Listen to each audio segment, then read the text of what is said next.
آقا علیہ السلام نے اپنے دل کو ہمیشہ پاک صاف رکھا ہے کینے سے، بغض سے، حسد سے۔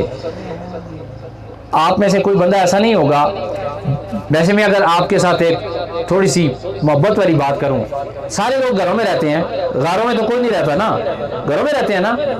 آپ کا ایک کمرہ ہو، ہر گھر میں ایک کمرہ بڑا خوبصورت ہوتا ہے، وہ بڑا خوبصورت کمرہ ہو، فرنیچر بھی اچھا ہو، فرش بھی اچھا ہو، دیواریں بھی صاف ستھری ہوں، آپ اس میں ایک دن جھاڑو نہ دیں، بولیے جھاڑو نہ دیں، اس میں دوسرے دن جھاڑو نہ دیں، مہینہ پورا جھاڑو نہ دیں، اور بڑے مزے کی بریانی اس میں بیٹھ کے کھا رہے ہیں، مزہ آئے گا آپ کو؟ کھائیں ذرا، اور رہ سکیں گے؟ کیا کہیں گے؟ یار یہ تو جھاڑو مارو۔ لیکن ہمارے دل میں اتنا کچرا ہے، ہم نے کبھی اپنے دل میں جھاڑو نہیں دیا، اس کوٹھی میں جھاڑو نہیں دیا، جس کی وجہ سے ہمیں شوگر ہو جاتی ہے، جس کی وجہ سے ہمیں بلڈ پریشر ہو جاتا ہے، جس کی وجہ سے ہم بیماریوں کا شکار ہوتے ہیں، دل کے مریض بنتے ہیں، خود پریشان ہوتے ہیں۔ دل کے اندر کینہ نکال دو آج ہی، یہ حدیثیں سن کر خدا کی قسم آپ اپنے دل کو بڑا کریں، سمندر جیسا کریں، جوڑ جیسا نہ کریں، سمندر میں پہاڑ بھی چلے جائے تو دوستو پتہ نہیں چلتا سمندر کو، بڑے بندے کے دل میں بڑی بڑی مصیبتیں، پریشانیاں، دشمنیاں بھی چلے جائیں، اس کا قد بڑا ہوتا ہے، کہتا ہے یہ دشمنیاں چھوٹی ہیں، میرا دل بڑا ہے، یہ گالیاں چھوٹی ہیں، میرا قد بڑا ہے، یہ سازشیں چھوٹی ہیں، میرا ظرف بڑا ہے۔ میرے حضور بھی پتھر کھانے والوں کو دعائیں دیا کرتے تھے، آج اس نے مجھ سے زیادتی کی ہے، میرے گلے میں جا، میں بھی اپنے مصطفیٰ کی سنت ادا کر رہا ہوں۔ میں اپنے دل میں بات نہیں رکھوں گا، میں اپنے دل میں گرج نہیں رکھوں گا، میں اپنے دل میں جھاڑو دوں گا۔ میرا دل آئینے کی طرح صاف ہونا چاہیے، جس طرح ہم کمرے میں جھاڑو دیتے ہیں دوستو، روزانہ دل سے بھی کچرا نکالنا پڑتا ہے۔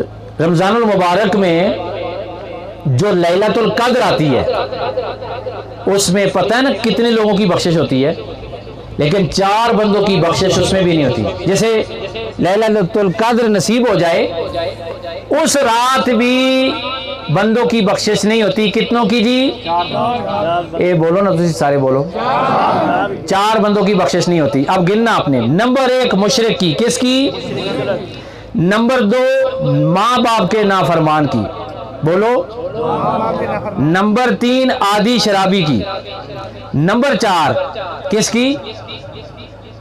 وہ بندہ جس کے دل میں کسی کی دشمنی ہو، جس کے دل میں کسی کی میل ہو، جس کے دل میں کسی کا بغض ہو، جس کے دل میں کسی کا کینہ ہو، جس کے دل میں کسی کا انتقام ہو، اس بندے کی اس رات مغفرت بھی نہیں ہوتی۔ طریقہ کیا ہے؟ وہ جی کوئی طریقہ بتائیں کہ دل صاف ہو جائیں۔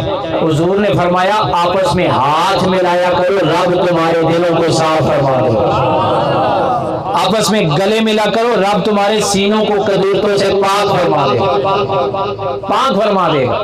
ہم نماز بھی پڑھتے ہیں، ہم روزے بھی رکھتے ہیں، ہم کھانا بھی حلال کھاتے ہیں، کیا بات ہے یار ہمارے چہروں پہ رونق نہیں، ہمارے چہروں پہ، یاد رکھیں چہرے کے 123 مسلز ہیں۔ کتنے مسلز ہیں جی؟ 100۔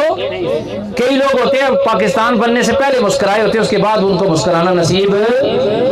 حضور فرماتے ہیں اللہ نے کچھ مصیبتیں دور کرنے کا سبب صدقے میں رکھا ہے، لیکن جو بندہ مسکراتا رہتا ہے وہ صدقہ نہ بھی کرے، رب اس کے گناہ بھی معاف فرماتا رہتا ہے، اس کی مصیبتیں بھی دور فرماتا ہے۔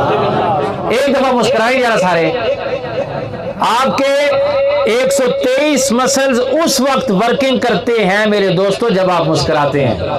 جب آپ مسکراتے ہیں تو آپ کے چہرے پہ جھریاں نہیں پڑتی، آپ کا چہرہ بے رونق نہیں ہوتا، آپ کے چہرے کی جلد خراب نہیں ہوتی، آپ کا چہرہ عزت والا ہو جاتا ہے جب آپ کملی والے کی مسکراہٹ اپنے چہرے پہ طاری رکھتے ہیں۔ جو بندہ اپنے دل کو صاف کر لیتا ہے رب اسے چاروں طرف